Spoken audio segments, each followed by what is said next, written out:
James Mitchell stood by the massive floor-to-ceiling window of his Manhattan penthouse, looking out at the city that had once been his playground and now felt like a prison.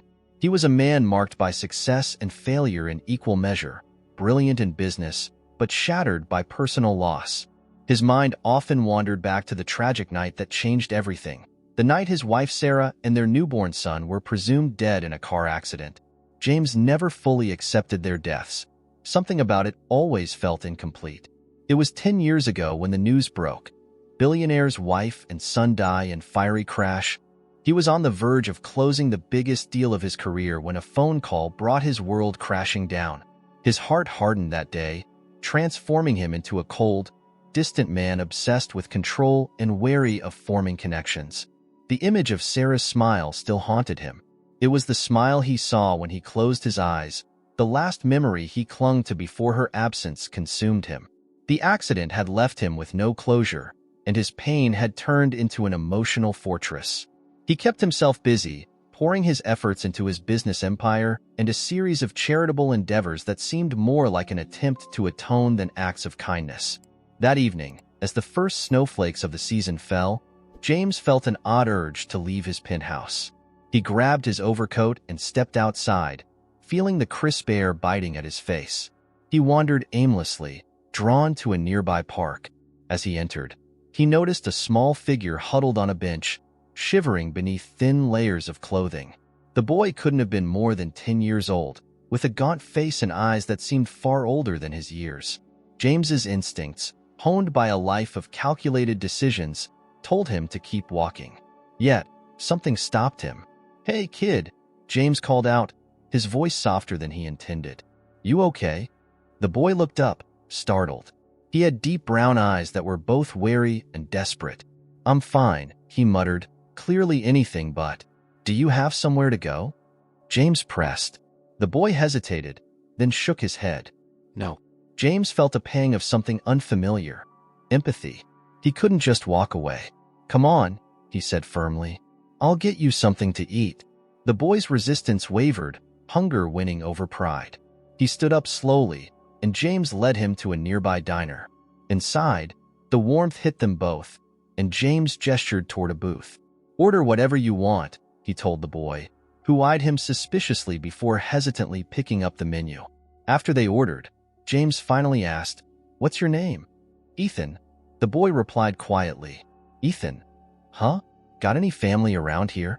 James pressed, trying to sound casual. Ethan shook his head again, his expression hardening. "Not anymore." James nodded slowly, feeling an unexpected connection to the boy's words. "I lost my family too," he admitted, surprising himself with the sudden confession. Ethan looked up, something like understanding flickering in his eyes. "How did you end up here, Ethan?" James continued, his curiosity deepening. "Ran away," Ethan answered flatly. "It wasn't safe where I was." James didn't press further. He knew better than anyone the pain of revisiting dark memories. As Ethan ate, James noticed a peculiar detail, a small birthmark on Ethan's right hand. It was a distinctive crescent shape, eerily similar to the one his own son had. The sight jolted him. He stared for a moment too long, his heart pounding unexpectedly. "What's that?" James asked, trying to sound nonchalant. Ethan glanced at his hand, then back at James, confused. "Just a birthmark." James tried to suppress the surge of hope that threatened to overwhelm him. Could it be? Was it possible that this boy, this stranger he found in the cold, could be connected to the past he thought was buried? As they left the diner, James turned to Ethan. "Look, I have a place where you can stay.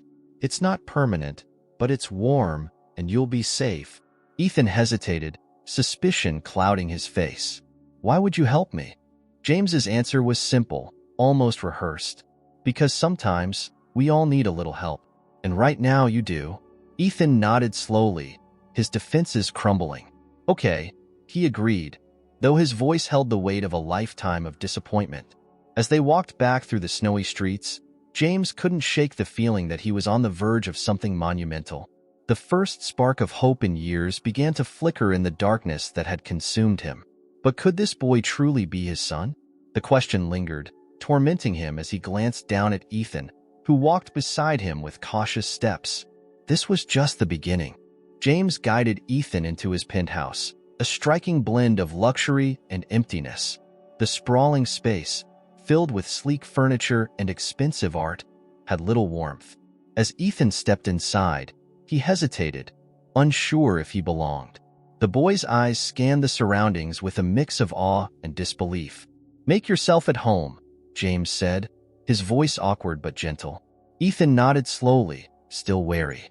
The boy was cautious, his posture tense as if expecting this kindness to come with a cost. James noticed it and felt an uncomfortable mix of sympathy and guilt. "You hungry?" James asked, attempting to break the silence. Ethan nodded, though he seemed more tired than hungry. "Yeah," he replied, his voice soft but clear. James dialed for room service, ordering something simple: chicken tenders, fries, and hot chocolate. He remembered those were his son's favorite foods. Memories of happier days flashed in his mind, threatening to unravel his composure. While they waited, James tried to make small talk. "Where were you staying before tonight?" he asked, hoping to understand more about the boy. Ethan's gaze dropped to the floor. "Different places," he muttered. "Sometimes shelters, sometimes just outside." James felt a tightening in his chest. "How long have you been on your own?" Ethan's eyes darted to meet James's for a brief second, then quickly shifted away. "A while," he said, his voice barely audible. When the food arrived, Ethan devoured it quickly. James watched him, a mix of concern and tenderness surfacing. The boy's hunger wasn't just physical. It was a hunger for safety, stability, maybe even kindness. James sensed this, but he didn't know how to give it. After Ethan had eaten, James showed him to the guest room. It was a small but comfortable space, with a bed, a nightstand, and a window that overlooked the city. Ethan's eyes lit up at the sight of the bed. "You can stay here tonight," James said, trying to sound casual. "Tomorrow, we'll figure out what's next." Ethan nodded, his exhaustion evident. "Thanks," he whispered, a hint of vulnerability breaking through his guarded demeanor. James left the room and returned to his own, closing the door behind him. He exhaled deeply, feeling the weight of the day. He wasn't sure why he felt so compelled to help Ethan, but the boy's presence had stirred something within him, something he hadn't felt in years, an urge to protect. Lying in bed, James couldn't sleep. His mind was a chaotic swirl of memories, possibilities, and doubts. The birthmark on Ethan's hand haunted him. It was a perfect match to the one his son had, a crescent-shaped mark, so distinctive that it was impossible to ignore. The more he thought about it, the more he felt the icy grip of hope tightening around his heart. Could Ethan truly be his son? Could his son have survived the accident and somehow ended up alone in this cruel city? The next morning, James awoke to the smell of breakfast. He was surprised to find Ethan in the kitchen, awkwardly attempting to scramble some eggs. "You know how to cook?" James asked, stepping closer. Ethan glanced at him, a bit embarrassed. "Not really. Just trying." James smiled faintly. "You're doing fine." They ate breakfast in silence, the awkwardness slowly giving way to a strange sense of normalcy. After they finished, James decided it was time to learn more about Ethan's past. "Ethan," he began carefully, "I want to help you, but I need to know more about where you came from. Can you tell me about your family?" Ethan's face hardened, his eyes turning distant. "I don't really remember them," he lied, but James could sense the boy's discomfort. "It's okay," James reassured him. "You don't have to talk about it if you're not ready." Ethan nodded, but the tension between them remained. It was clear that Ethan was hiding something, but James didn't want to push too hard too soon. Later that day, James made a call to his private investigator, Marcus Hayes, a man he'd worked with in the past to gather information discreetly. "Marcus, I need you to look into a boy named Ethan. He's around 10 years old, no last name. I found him in Central Park, and I think he might be my son," James said, his voice trembling with the weight of the words. There was a pause on the other end of the line. "Are you sure about this, James?" Marcus asked, sensing the gravity of the situation. "No, I'm not," James admitted. "But there's a birthmark. It's identical to the one my son had." "I'll get started on it right away," Marcus assured him. But you know these things can take time. I understand, James replied. But if there's even the slightest chance— I get it, Marcus interrupted gently. I'll do everything I can. As the day turned into evening, James found himself observing Ethan more closely. There were subtle resemblances: his hair color, the shape of his eyes, the way he furrowed his brow when deep in thought. James's mind was desperate to make connections, but his heart was wary of false hope. Ethan, meanwhile, remained guarded. He was polite, even grateful, but distant. It was clear that trust was something he wasn't used to offering easily. James understood this better than anyone. Trust had become a foreign concept to him too, one that he was reluctant to give, even to himself. That night, Ethan had a nightmare. James heard muffled cries from the guest room and rushed inside to find the boy thrashing in his sleep. "Ethan," he called out softly, shaking him awake. Ethan's eyes flew open, wide with fear. "You're okay," James said, his voice gentle but firm. "You're safe here." Ethan's breathing slowed, but tears brimmed in his eyes. "I was back there," he choked out, his voice thick with fear. Back in the dark, all alone. James's heart ached at the raw vulnerability in Ethan's voice. "You're not alone anymore," he promised, without knowing if he could truly keep that vow. As James sat beside Ethan until he fell back asleep, a fierce determination surged within him. He needed answers. He needed to know if this boy was truly his son. And more than anything, he needed to make up for the years lost. Years filled with pain, regret, and a longing that had never faded. The next steps were clear. James would investigate Ethan's past, regardless of the consequences. But little did he know that this journey would uncover more than just the truth about Ethan. It would expose secrets that had been buried for a decade. Secrets that had the power to destroy the fragile hope James had found. Days turned into a week, and Ethan slowly began to settle into James's penthouse, though trust was still a distant concept between them. Ethan's initial wariness hadn't fully dissipated, but his guard was lower. He now explored the spacious apartment more freely, sometimes lingering by the windows to stare at the bustling city below, or flipping through the books on the shelves, his curiosity silently unfolding. James observed these small changes, feeling a cautious sense of progress. He had also been waiting for a call from Marcus Hayes, the private investigator. The wait was excruciating, each day filled with mounting anticipation and anxiety. One afternoon, James decided to take Ethan out to a small neighborhood cafe. The outing was an attempt to bring some normalcy to their lives.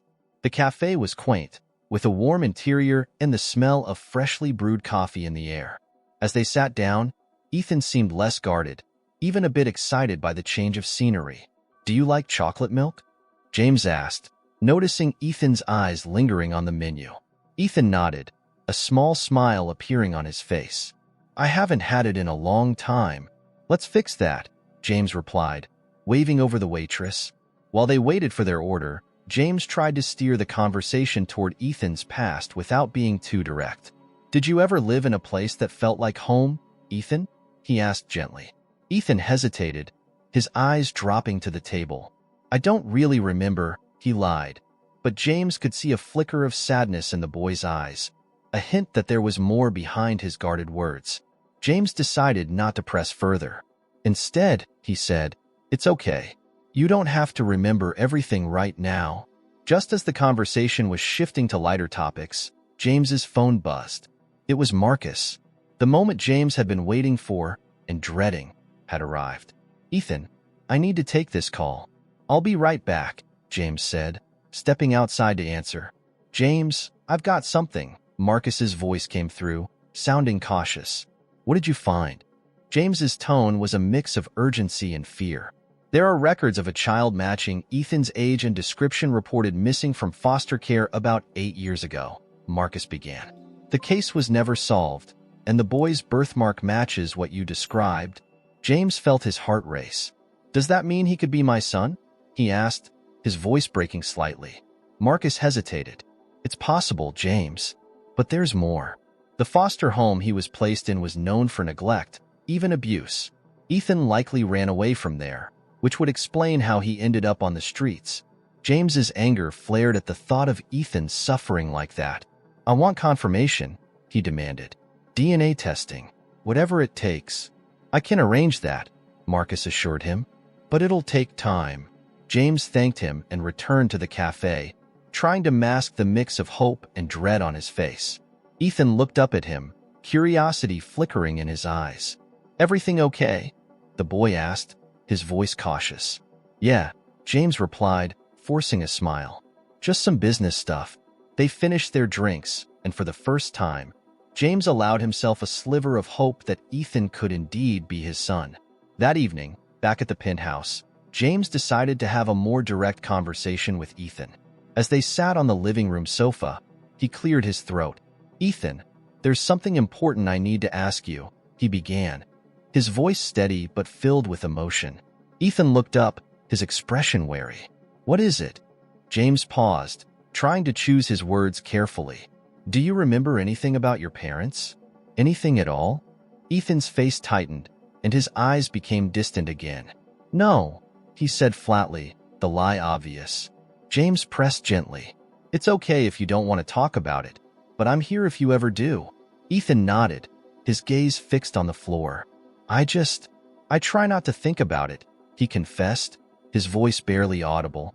The admission struck James hard, but he didn't want to push the boy too far. He leaned back, letting out a slow breath. "I understand," he said quietly, "but just know that I care about you, Ethan. You're not alone anymore." The words hung in the air, heavy with sincerity. Ethan's eyes flickered with a mix of confusion and longing. "Why do you care so much?"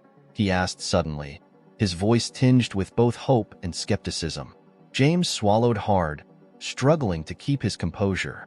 "Because I lost my family a long time ago," he admitted, his voice breaking slightly.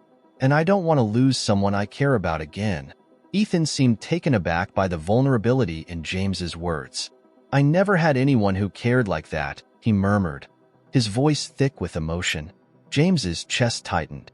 He reached out and gently placed a hand on Ethan's shoulder.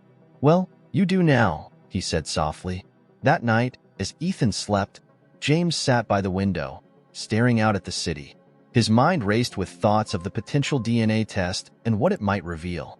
His fear of false hope was battling against his desperate wish for a miracle. 2 days later, Marcus called again. "James, I've set up a private lab to conduct the DNA test," he informed him. "It's discreet, and you'll have the results in a week." James felt a mixture of anticipation and dread. "How do I tell Ethan?" he wondered aloud. "Be honest with him," Marcus advised, "but don't overwhelm him. He's been through enough." James decided to follow Marcus's advice. That evening, after dinner, he sat down with Ethan and explained everything as clearly as he could. "Ethan, I think you might be my son," he said, his voice steady but filled with hope. "There's a way to find out for sure, but I need your permission." Ethan's eyes widened, shock and confusion flashing across his face. "You think I'm your son?" he repeated, as if the words were too surreal to grasp. "I do," James confirmed. "I lost my son a long time ago, and there's a chance you survived. The birthmark. It's just like his." Ethan stared at James, the disbelief clear in his eyes. "I don't know," he said slowly, clearly overwhelmed. I don't remember anything like that." "You don't have to remember," James reassured him. "All I need is a simple test. If you're okay with it." Ethan thought for a long moment, his expression torn between hope and fear. "Okay," he finally agreed, his voice barely a whisper. "We can do the test." As the days passed, the waiting became unbearable. The tension was palpable between James and Ethan. Neither of them spoke much, each lost in their own thoughts and fears. Finally, the day arrived. James received a call from the lab. The results were in. He took a deep breath and called Ethan over. "Ethan," James began, his voice trembling. "The results are back." Ethan's eyes were wide with fear and anticipation. "What does it say?" James paused, his heart racing, unsure of what the next words would mean for both of them. James took a deep breath, the results in his hand. His palms were damp, his heartbeat thunderous as he faced Ethan. "Ethan," he said slowly, trying to maintain his composure, "I haven't opened it yet, Ethan looked up, his eyes filled with a mix of fear and anticipation. You mean you don't know either? He asked, his voice cracking slightly. No, James admitted. I wanted us to see it together. Ethan nodded, his small hands trembling slightly. Okay. James slowly tore open the envelope, each movement deliberate and heavy with significance. He unfolded the paper, scanning the words until his eyes found the crucial line. He froze, his breath catching in his throat. The words blurred for a moment before he finally processed them. Positive match. He looked up at Ethan, his eyes wide with disbelief. Ethan, you are my son, James said, his voice breaking. Ethan's face was a mixture of shock, confusion, and something else, relief. You're sure? He asked, his voice barely audible. James nodded, tears welling up in his eyes.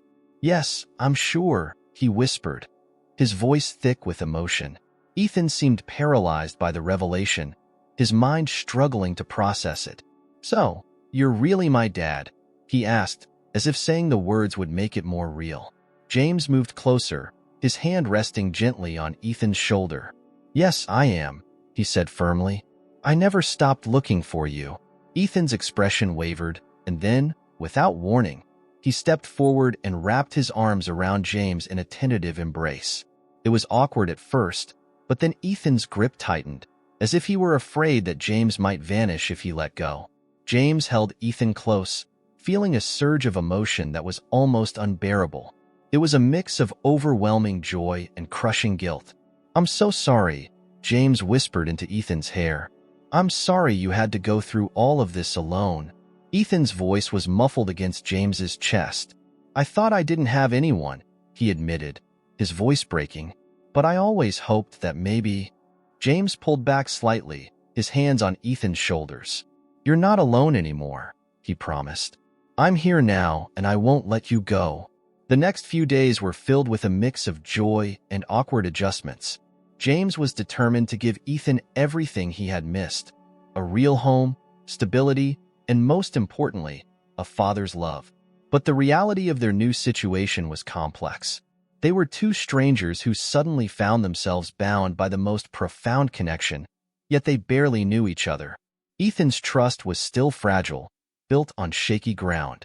He was wary of the changes around him, unsure of how to adapt to a life that now offered more comfort than he'd ever known. James, on the other hand, was haunted by the guilt of not being there for his son when he needed him most. One morning, as they sat at the kitchen table, Ethan broke the silence. Why did you think I was gone? He asked, his voice curious but also tinged with pain. James sighed deeply, struggling to find the right words. The accident. It was terrible. They told me you and your mother didn't make it. I tried to believe otherwise, but everything pointed to. His voice faltered, and he took a moment to steady himself. I should have kept searching. I should have known. Ethan looked down, fiddling with a spoon. I don't remember much, he admitted. Just flashes. Sometimes, I think I hear her voice, my mom's voice, calling me. James's eyes filled with tears. Your mother loved you very much, he said softly.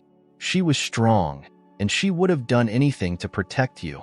Ethan's face softened, but the sadness remained. I wish I could remember more about her, he said quietly. But sometimes, it just hurts too much to try.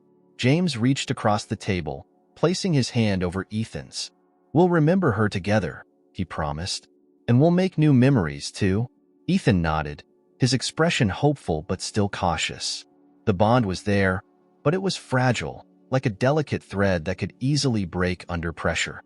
That evening, as they sat in the living room watching TV, James's phone rang. It was Marcus. James, there's something you need to know. Marcus's voice was grave, cutting through the warmth of the moment. What is it? James asked, his body tensing. There are new details about the accident, Marcus said. It seems there might have been foul play involved. The investigation at the time was rushed, and there were discrepancies in the reports. James's face darkened, a mix of anger and disbelief flooding him. Are you saying it wasn't just an accident? That's what it looks like, Marcus confirmed. I found evidence suggesting that someone may have tampered with the vehicle. James felt a surge of fury, his hands clenching into fists. The thought that someone could have deliberately caused the crash that took Sarah's life and tore Ethan from him was almost too much to bear. "Who?" he demanded. "Who would do this?"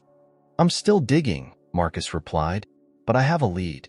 There's someone from your past, someone close, who had a motive." James's mind raced, trying to piece together the fragmented clues. "Keep me updated," he instructed, his voice icy with determination. "I need to know who's responsible." As he ended the call, James realized he had a new mission, finding the truth behind the accident. It was no longer just about Ethan. It was about justice for Sarah and the life that was stolen from them both. Ethan noticed James's sudden shift in mood. "What's wrong?" he asked, his eyes filled with concern. James hesitated, unsure of how much to reveal. "There's more to the story of what happened to us," he said slowly, "and I'm going to find out the truth." Ethan's eyes widened. "You think someone did this to us?" James nodded solemnly. "Yes, Ethan, I do. But I promise you, we'll get to the bottom of it, no matter what it takes." Ethan's expression was a mixture of fear and determination. "I want to help," he said quietly. "I want to know the truth too." James felt a surge of pride, but also a deep sadness that his young son had to face such harsh realities. "We'll do it together," he assured Ethan, "and we'll be stronger because of it." As the days passed, James and Ethan began to form a stronger bond. Trust grew slowly, nurtured by moments of honesty and vulnerability. Yet the shadow of the past loomed large, a dark force that threatened to disrupt their newfound peace. But James was resolute. He would protect Ethan from the dangers that still lurked, and he would uncover the secrets that had nearly destroyed them both. The road ahead would be perilous, but for the first time in years, James felt a glimmer of hope. A hope born not just from love, but from a fierce determination to reclaim the life they had lost. Ethan stood in the massive entrance hall of James's mansion, his small figure dwarfed by the opulence around him. The chandeliers, the marble floors, and the grand staircase. All of it seemed like something out of a dream. Ethan had never experienced such luxury before, and he was both awestruck and uneasy. James, sensing the boy's discomfort, tried to make the transition easier. "This place is big, I know," he said with a hint of a smile, "but I hope you'll come to feel at home here." Ethan nodded slowly, his eyes wandering around the cavernous space. "It's nice," he admitted, but there was a distance in his voice that James recognized. It was the guarded tone of someone who wasn't used to permanence. Determined to make the boy feel more comfortable, James decided to show Ethan his room. "Come on, let me show you where you'll be staying," he said, leading Ethan up the stairs. The room James had prepared was on the second floor, facing the back garden. It was smaller than James's own bedroom, but still spacious, with a large window that let in plenty of natural light. The bed was freshly made, the shelves lined with books and a few toys that James had hastily purchased. Ethan's eyes widened as he stepped inside, taking in the unfamiliar surroundings. "Is this really all for me?" he asked, his voice filled with disbelief. "Yes, it's all yours," James replied gently. "I want you to have a place that's just for you, a place where you can feel safe." Ethan approached the bed cautiously, as if afraid it might disappear if he touched it. He ran a hand over the soft comforter and then looked back at James. "I've never had a room like this before," he said quietly. James felt a pang of sadness at the boy's words, but he forced a smile. "Well, now you do," he said firmly, "and it's yours as long as you want it." Ethan hesitated, then asked, "Will you still be here, even if I stay?" The question caught James off guard, and it was a reminder of how deep Ethan's fear of abandonment ran. "Yes, Ethan," he answered without hesitation. "I'm not going anywhere. I'm here to stay." Ethan nodded slowly, a faint smile tugging at the corners of his lips. "Okay," he said simply, but there was a hint of hope in his voice that hadn't been there before. The days that followed were a mixture of awkward adjustments and quiet moments of connection. James found himself learning more about Ethan's likes and dislikes, his fears and small joys. Ethan, in turn, began to open up, though his trust was still tentative. One evening, James suggested they watch a movie together in the home theater. Ethan seemed excited, so they settled on an animated film. As the characters danced across the screen, Ethan laughed for the first time. A genuine, carefree laugh that caught James off guard. It was a sound he hadn't heard in so long, and it filled the room with a warmth that had been absent for years. "You like it?" James asked, smiling at the sight of Ethan's wide-eyed enjoyment. "Yeah," Ethan replied enthusiastically. "It's funny." James felt a surge of joy, a sense of normalcy that had been missing from his life for so long. It was a simple moment, but it meant everything. The next morning, Ethan found a surprise waiting for him in the dining room. On the table was a small cake with the words, "Welcome home, Ethan," written in icing. James stood nearby, a bit nervous about how Ethan would react. "I know it's not your birthday," James said quickly, noticing Ethan's confusion. "But I thought we should celebrate you being here, starting a new chapter." Ethan's eyes lit up, and a genuine smile spread across his face. "Thank you," he said softly, his voice filled with sincerity. As they sat down to eat, Ethan asked a question that had been weighing on him. "Why did you do all this for me? I mean, before you knew I was your son." James looked at Ethan thoughtfully. "Because when I found you, something in me just knew," he admitted. "I couldn't walk away, not when I saw you needed help." Ethan nodded, as if understanding for the first time that James's care had been genuine from the beginning. "I'm glad you didn't walk away," he said quietly. The bond between them grew stronger, but it was not without its struggles. Ethan's trauma from years on the streets and in foster care didn't simply vanish. He was still prone to bouts of anger, distrust, and fear, especially at night. Sometimes he would wake up screaming, his nightmares vivid and terrifying. James would rush to Ethan's room, holding the boy until his breathing calmed. "It's okay, Ethan," he would whisper. "You're safe now. I promise." But safety was a foreign concept to Ethan. His past had taught him that promises were often broken, and trust was a luxury he couldn't afford. It would take more than kind words to convince him that James was different. Meanwhile, James's search for the truth behind the accident continued. Marcus had been digging deeper, and one afternoon he called with urgent news. "James, I found something," Marcus said, his voice tense. "The person who might be behind the crash. It's someone you know well." James's grip tightened on the phone. "Who?" "It's Thomas Rayner," Marcus revealed. "Your former business partner." James's mind reeled. Thomas Rayner had been one of his closest allies during his rise to success, but their relationship had soured over the years due to disputes over ethics and business practices. "You're saying Thomas might have orchestrated the accident?" James asked, his voice low and filled with rage. "Yes," Marcus confirmed. "There's evidence suggesting that Thomas had a lot to gain from your downfall. The deal you were about to close back then. It was going to cut him out completely." James's anger was palpable, his knuckles turning white as he gripped the edge of the table. "I want solid proof," he demanded. "If he's behind this, he's not getting away with it." "Understood," Marcus replied. "I'll keep digging." James ended the call, his thoughts consumed by a burning need for justice. He turned to find Ethan standing in the doorway, having overheard part of the conversation. "Is someone after us?" Ethan asked, his voice small and scared. James crossed the room quickly, kneeling down to look Ethan in the eyes. "No one's going to hurt us," he assured him.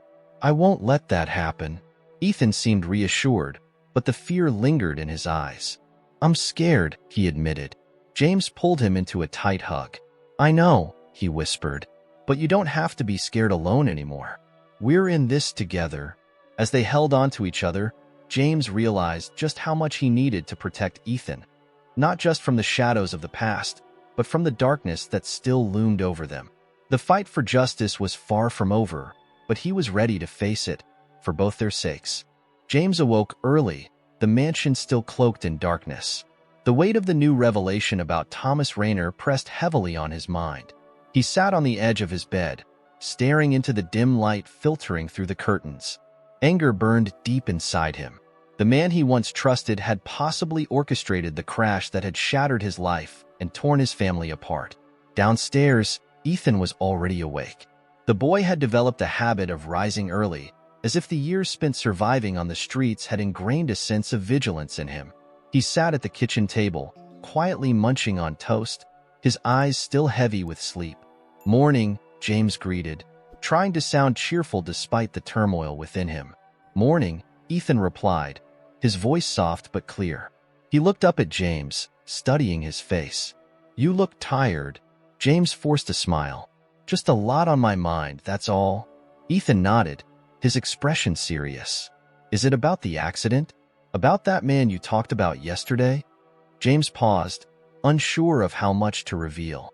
"Yes, it is," he admitted. "There are some things from the past that I need to sort out." Ethan's eyes were filled with concern. "You think he really did it? That he caused all of this?" "I don't know for sure," James answered honestly. "But I need to find out. For you, for me, and for your mother." Ethan nodded slowly, trying to process the enormity of the situation. "Do you think he knows about me? That I'm still alive?" The question hit James like a punch. He hadn't considered that possibility. "I don't know," he replied quietly, fear creeping into his voice. "But if he does, we have to be careful." For the next few days, the mansion was filled with a tense silence. James was consumed by the investigation, spending hours on the phone with Marcus and legal advisors. Ethan tried to keep himself occupied, but he could feel the shift in the air, a growing sense of danger that neither he nor James could fully articulate. Then, one evening, while James was in his study, Ethan came running in, his face pale. "James, there's a man outside," he whispered urgently. James's heart raced. What did he look like? He was tall, wearing a black coat. He was just standing there, looking up at the house. James felt a surge of protectiveness. "Stay here," he instructed Ethan firmly. "Lock the door behind me." He moved swiftly through the mansion, grabbing a gun from the safe in his study, one he hoped he would never have to use. As he stepped outside, the cold night air hit him, but there was no one in sight. James scanned the perimeter, his senses on high alert. The front gate was still closed, the security system active. Whoever had been there was gone now, but the feeling of being watched lingered. James returned to the house, trying to mask the fear that had gripped him. "It's okay," he told Ethan, who was standing by the window, his face tense with worry. "There's no one there now." Ethan seemed relieved, but the fear in his eyes hadn't faded. "Do you think it was him?" he asked quietly. James hesitated, unsure of how to respond. "I don't know," he admitted. "But I promise you, Ethan, I won't let anyone hurt you." Later that night, as Ethan slept, James sat in his study, a glass of whiskey in his hand. He knew that things were escalating. The confrontation he had been trying to avoid was now inevitable. He had no choice but to face Thomas Rayner directly, to finally demand answers. The next morning, James called Marcus. "I need to meet Thomas," he said, his voice firm. "Are you sure that's a good idea, James?" Marcus asked, concerned. "It's the only way," James insisted. "Set it up." 2 days later, James found himself standing in the lobby of a high-rise building downtown. He was dressed in a dark suit, his face a mask of controlled anger. Marcus was with him, a silent but steady presence. "He's on the 21st floor," Marcus informed him. "I'll wait here." James nodded, stepping into the elevator. As the doors closed, he felt a mix of anticipation and dread. The ride seemed to last forever, each floor adding to the pressure building inside him. When he finally reached the 21st floor, he was greeted by a secretary who led him to a large corner office. Thomas Rayner stood by the window, his back to James. He turned slowly, a smile that seemed more like a sneer spreading across his face. "James," Thomas said smoothly, "to what do I owe the pleasure?" James felt a surge of rage, but kept his voice steady. "You know exactly why I'm here, Thomas," he said. "I want the truth about the accident."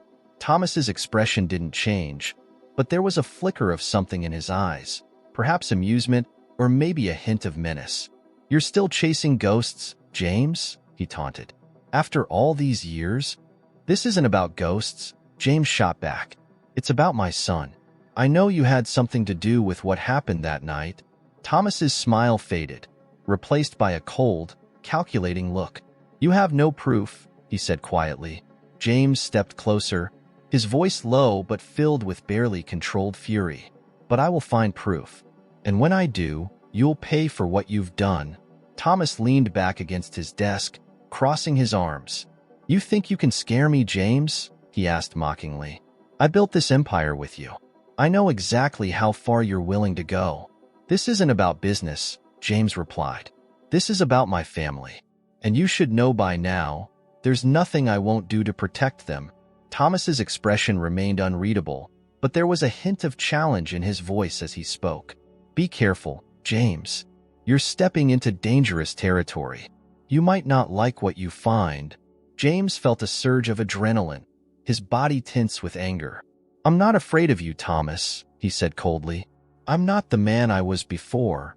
With that, James turned and left the office, his heart pounding. As he stepped back into the elevator, he felt a mix of satisfaction and dread. The confrontation had only confirmed what he already suspected. Thomas was involved, and he was willing to go to any lengths to cover his tracks. Back at the mansion, Ethan was waiting anxiously. "Did you find out anything?" he asked the moment James walked through the door. "Not much," James admitted. "But I know now that he's hiding something." Ethan's face was filled with determination. "We'll get him," he said fiercely. "We have to." James felt a surge of pride at Ethan's courage. "Yes," he agreed. "We will." As night fell, James stood by Ethan's bedroom door, watching the boy sleep. He knew that the battle ahead would be dangerous, but for the first time in years, he felt a sense of purpose that went beyond business and revenge. It was about redemption, about reclaiming what had been lost, and about ensuring that Ethan never had to face the darkness alone again. But the shadows were closing in, and James was aware that the fight would only get more ruthless from here. Thomas Rayner was not just an adversary. He was a man who knew how to play the long game, and James would have to be prepared for anything. As he turned away from Ethan's room, he vowed silently, no matter what, he would keep his son safe. The tension in the mansion was palpable. James felt it with every passing hour, a growing sense of unease that seemed to seep into the very walls. Ethan, though trying to be brave, was on edge too. He had learned to read the subtleties in James's expressions, and the heaviness in his adoptive father's eyes told him things were far from over. That evening, James gathered Ethan in the living room, wanting to be honest but not overwhelming him. "Ethan," he began, his voice calm but serious, "we need to talk about what's happening." Ethan sat up, his eyes alert. "Is it about Thomas?" "Yes," James confirmed. "He's a dangerous man, and I believe he had a role in what happened to us, to your mother."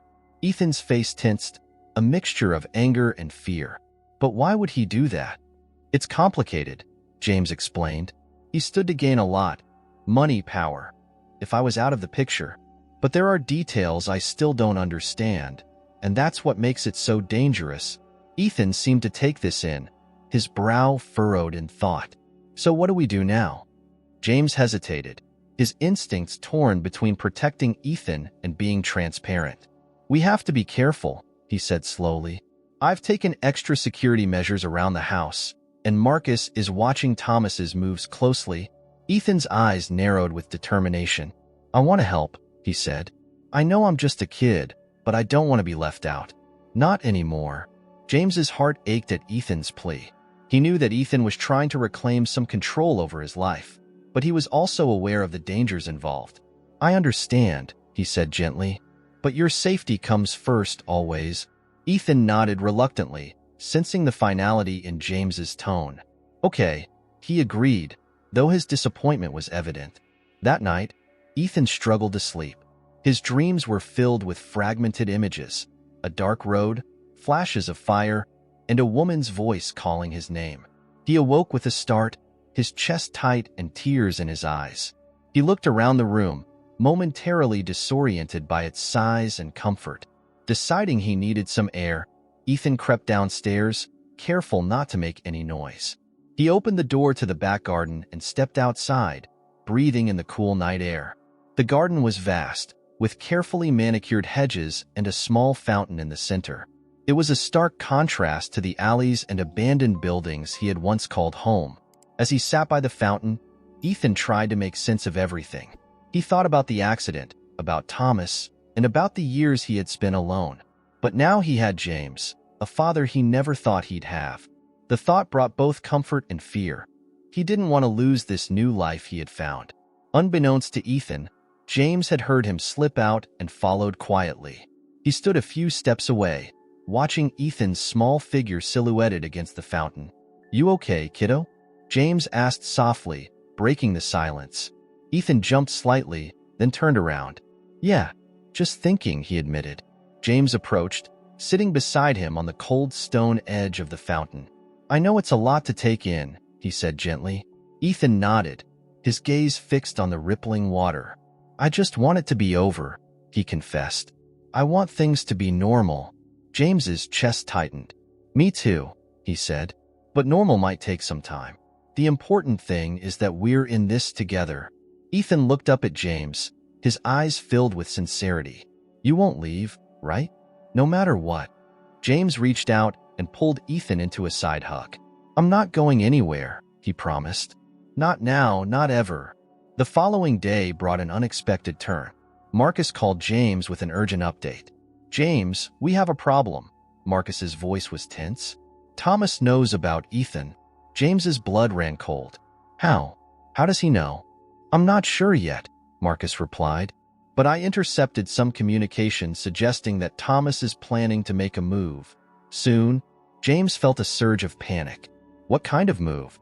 "Possibly trying to take Ethan," Marcus said grimly. "He sees Ethan as leverage now." The thought of Ethan in Thomas's hands made James's stomach churn with fear and fury. "We need to tighten security here," James ordered. "No one comes in or out without my permission." "Already on it," Marcus assured him. "But James, you need to be prepared for anything. Thomas is ruthless." James hung up, his mind racing. He knew he had to tell Ethan, but he also needed to find a way to reassure him.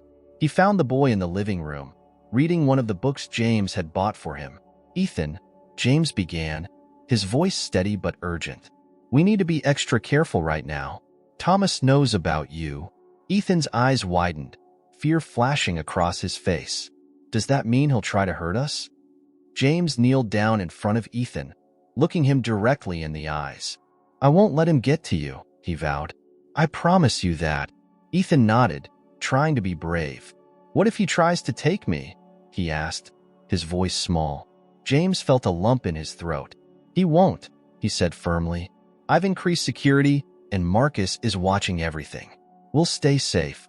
Despite James's reassurances, Ethan was visibly shaken. He clung to James that night, afraid to let go, afraid that everything he had gained could be snatched away again. As the days passed, the mansion became more fortified, with guards stationed at key points and surveillance cameras monitoring every corner.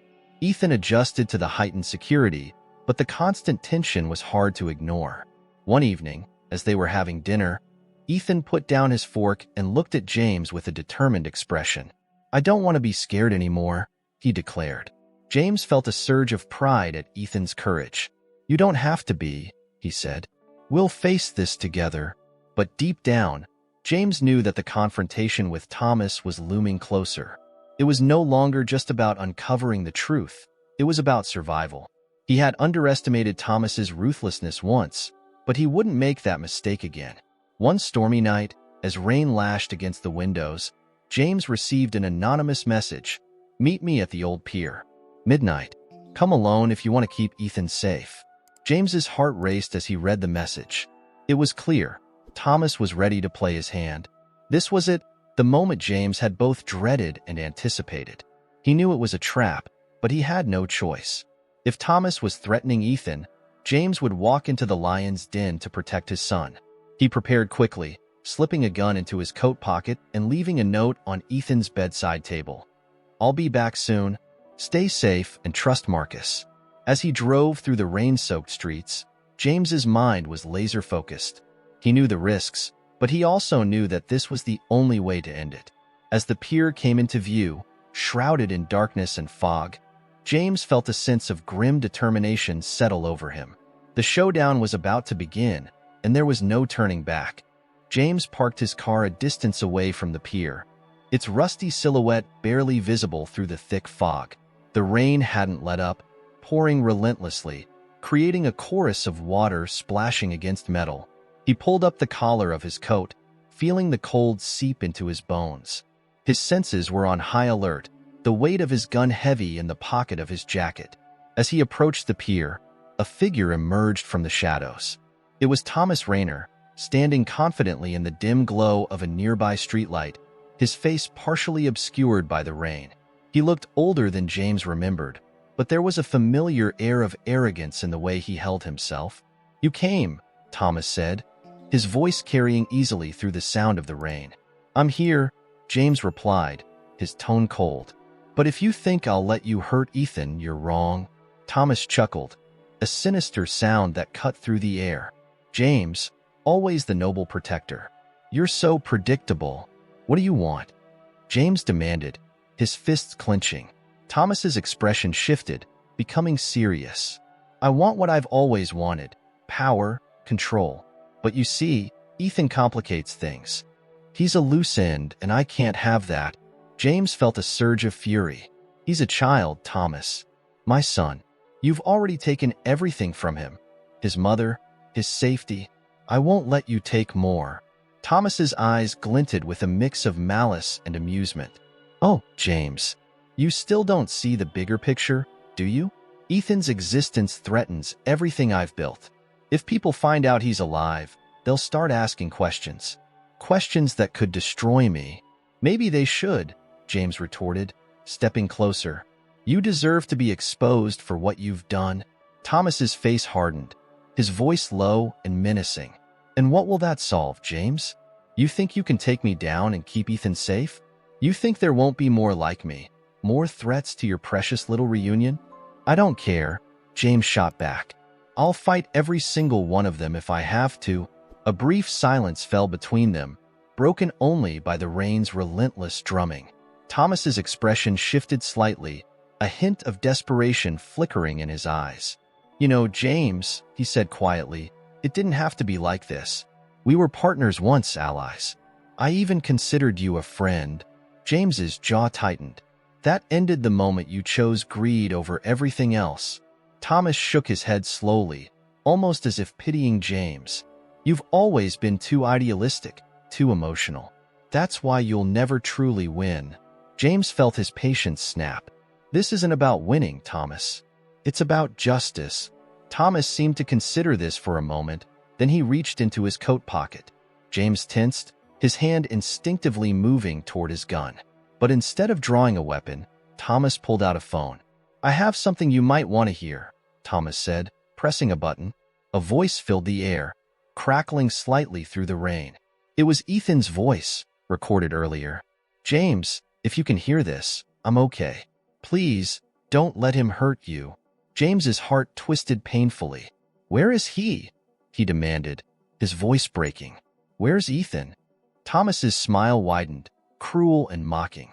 "He's safe, for now. But that depends on you, James. I need you to disappear. Leave the country, drop all investigations, and Ethan will be released unharmed." The terms hit James like a blow. He knew that complying would mean giving up any chance of bringing Thomas to justice, but refusing would put Ethan's life in immediate danger. "You're asking me to walk away?" James said slowly, his voice filled with a mix of disbelief and rage. "To leave my son in your hands?" Thomas's expression remained cold. "It's the only way you'll both survive this." The rain pounded harder, and James felt the world closing in around him. He was trapped, forced into an impossible choice. His mind raced, trying to think of a way out, but every option seemed to lead back to the same grim reality. Ethan's safety was in Thomas's hands. "I won't run," James finally said, his voice steady. "I won't leave my son behind." Thomas's face darkened. "Then you've chosen death. For both of you." At that moment, a flash of movement caught James's eye. From the corner of the pier, Marcus appeared, his gun drawn. "Drop it, Thomas," he shouted, his voice cutting through the rain like a blade. Thomas spun around, surprised but not panicked. "You think you can stop this, Marcus?" he sneered. "You're too late." But Marcus was determined. "Let Ethan go," he commanded, his gun trained on Thomas. "This ends now." A tense standoff ensued, both men ready to fire at any moment.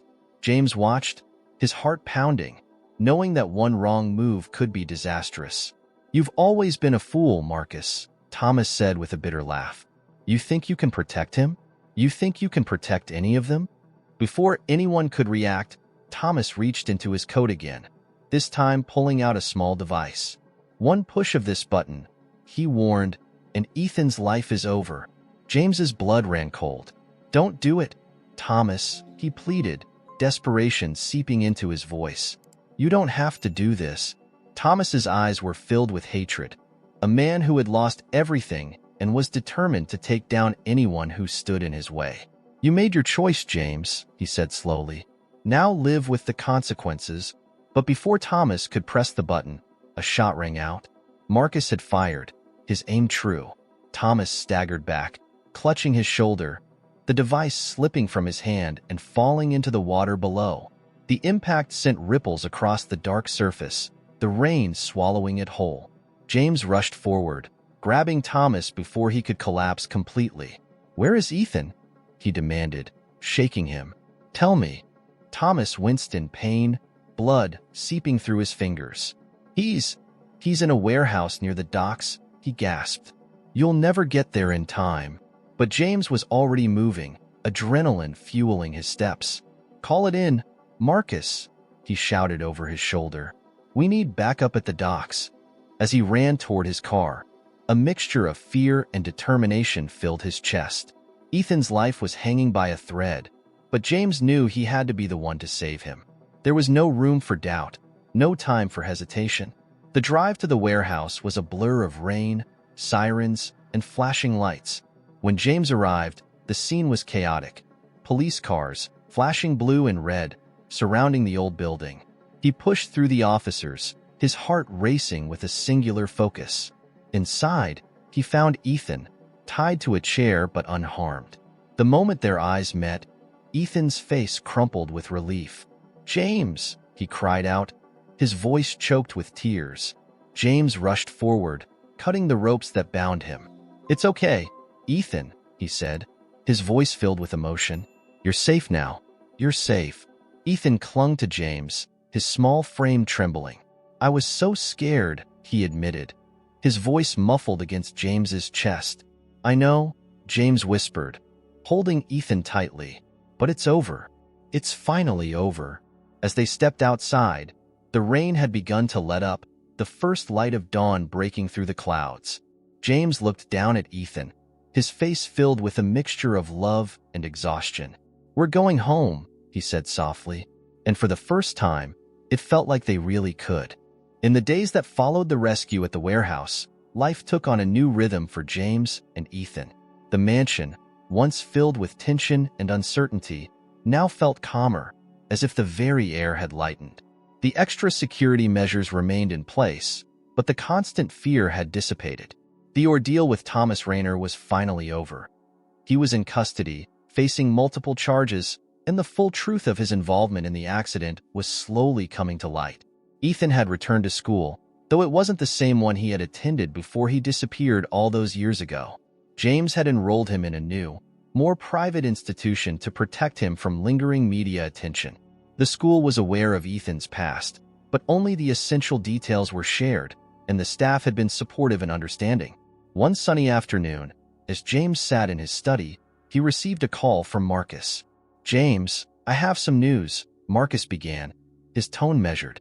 Thomas agreed to a full confession in exchange for a reduced sentence. James felt a strange mix of relief and sadness.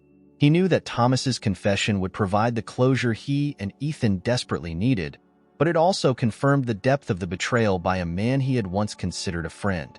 "What did he say?" James asked, his voice low. "It's all there," Marcus confirmed. "He admits to tampering with the brakes of your car that night. He wanted to force you out of the deal you were about to close, thinking that if you were incapacitated or even dead, he could seize control of the company." James closed his eyes, the weight of it hitting him all over again. "And Sarah?" he asked, his voice barely a whisper. Marcus's voice softened. "He didn't expect her to be in the car, James. It was meant to be just you." James felt a surge of grief and anger, but he kept his composure. "Thank you, Marcus," he said finally, "for everything." He hung up the phone, taking a moment to process the full extent of what he had learned. It was the confirmation of the nightmare he had lived through for a decade, a nightmare that had nearly destroyed him. But now, the truth was out, and it was time to start truly living again. That evening, James decided it was time to have an honest conversation with Ethan. He found the boy in his room, working on a school project. "Hey, buddy," James greeted, sitting down beside Ethan on the bed. "Hey," Ethan replied, looking up with a smile that was still a rare but welcome sight. James took a deep breath. "I spoke to Marcus today," he began. Thomas confessed everything. Ethan's face grew serious. "So, he really did it? He caused the accident?" "Yes," James confirmed gently. "He admitted to tampering with the car. It was meant to hurt me, but your mother, she wasn't supposed to be there." Ethan's eyes filled with tears, and he looked away, his small hands gripping the edge of the bed. "I don't know if I'm happy or sad," he admitted. "I just miss her." James felt his own tears welling up. "I miss her too," he said quietly. "Every day." Ethan looked back at James, his eyes red but resolute. "Are we safe now? For real?" "Yes," James assured him. "Thomas is in jail, and he won't be able to hurt us anymore." Ethan nodded, processing this new reality. "So, we can be a real family now?" he asked hesitantly. James reached out and pulled Ethan into a hug, holding him tightly. "Yes, Ethan, we can be a real family. We already are." The weeks that followed were filled with small but meaningful milestones. James and Ethan began establishing routines that had once seemed impossible. They had breakfast together every morning, sometimes going for walks in the park afterward. Ethan even joined a local soccer team, and James found himself on the sidelines at games, cheering louder than any other parent. One Saturday morning, as they sat together on the back porch, Ethan asked a question that had been on his mind for some time. "Do you think Mom would be proud of us?" James felt a lump in his throat. "I know she would be," he said sincerely. "She always wanted the best for you. And she'd be so happy to see how strong you've become." Ethan seemed comforted by this. He rested his head on James's shoulder, a gesture that spoke volumes about the trust that had been built between them. As autumn turned to winter, the mansion began to feel like a real home. James arranged for a memorial service for Sarah, something he had never been able to do before with a clear heart. Ethan was there, standing beside James as they honored her memory properly for the first time. It was a somber but healing moment, one that allowed them both to say a real goodbye. As they stood before the simple plaque bearing Sarah's name, Ethan reached out and took James's hand. "I wish I could remember more about her," he said softly. James squeezed Ethan's hand gently. "I'll help you remember," he promised. "We'll talk about her whenever you want. And even if some memories fade, what matters is that we keep her love alive in our hearts." Ethan nodded, his face calm. "I think she's watching us," he said with a small smile. "And I think she's happy." James felt tears in his eyes, but this time they were tears of peace. "I think so too," he agreed. The bond between James and Ethan grew stronger with each passing day. They still had challenges. Ethan's nightmares didn't completely disappear, and James often found himself grappling with moments of overwhelming guilt and regret. But they faced everything together now, as father and son, and that made all the difference. On the first anniversary of Ethan's return, James planned a surprise. He brought Ethan to the roof of the mansion, where a telescope was set up, pointed toward the night sky. "What's this?" Ethan asked, his eyes lighting up with curiosity. James smiled. "Your mom loved the stars," he explained. "She used to say that they were like windows to heaven, and that one of them would always be ours." Ethan looked through the telescope, his face filled with wonder. "Which one is ours?" he asked eagerly. James pointed to a bright star near the horizon. "That one," he said. "It's always the first to come out at night." Ethan's face broke into a wide smile, his eyes reflecting both the star's glow and the love he felt for the first time in years. "I think Mom's there, watching us," he said quietly. James nodded, his heart full. "I think so too, Ethan." As they sat together under the stars, James realized that the pain of the past had not been erased, but it had been transformed into something more bearable. He had found a second chance, not just for himself, but for Ethan as well. They had both lost so much, but they had also gained something precious, each other. And as long as they faced the future side by side, they knew they could overcome anything. In that quiet moment, beneath the vast sky, it felt like the beginning of something new, something good, something filled with hope. The darkness had been real, but so was the light they had found together.